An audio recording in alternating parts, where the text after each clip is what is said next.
Hi hello నమస్తే. Welcome to BBR TV official మిత్రులారా. నేను మీ బీబీఆర్ రావుని. సో చాలా వరకు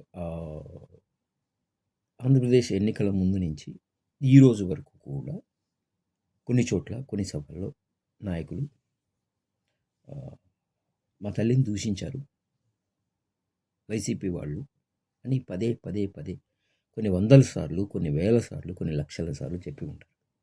అనుకుంటే ఒకటే చాలామందికి ఉన్న డౌట్, ఇప్పుడు అధికారంలో మీరు ఉన్నారు కదా, అసెంబ్లీ సాక్షిగా దూషించారు అని చెప్తున్నారు కదా, ఎవరు దూషించారు, ఏం దూషించారు, ఒకసారి ఆ క్లిప్పింగ్ చూపించండి, ఆ రికార్డు చూపించండి, లేదా అరెస్ట్ చేయండి, లోపల పడేయండి, ఉరిశిక్ష వేయండి, యావజ్జీవ కారాగార శిక్ష వేయండి.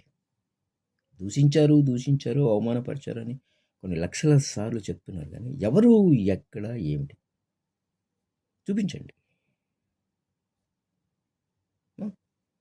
ఇది న్యాయమా?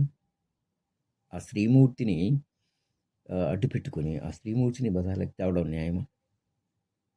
ఇలా అన్నారు అన్నారు అని ఎవరన్నారు, ఎక్కడన్నారు, ఏమిటి?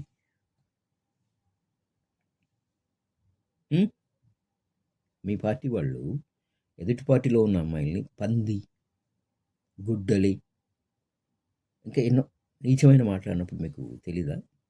వాటన్నిటికి సాక్ష్యాలు ఉన్నాయి. ఏది ఏది ఆమెని ఎవరు ఏమన్నారు? లేదు, ఊరకే నోరు తెరిస్తే. Thank you.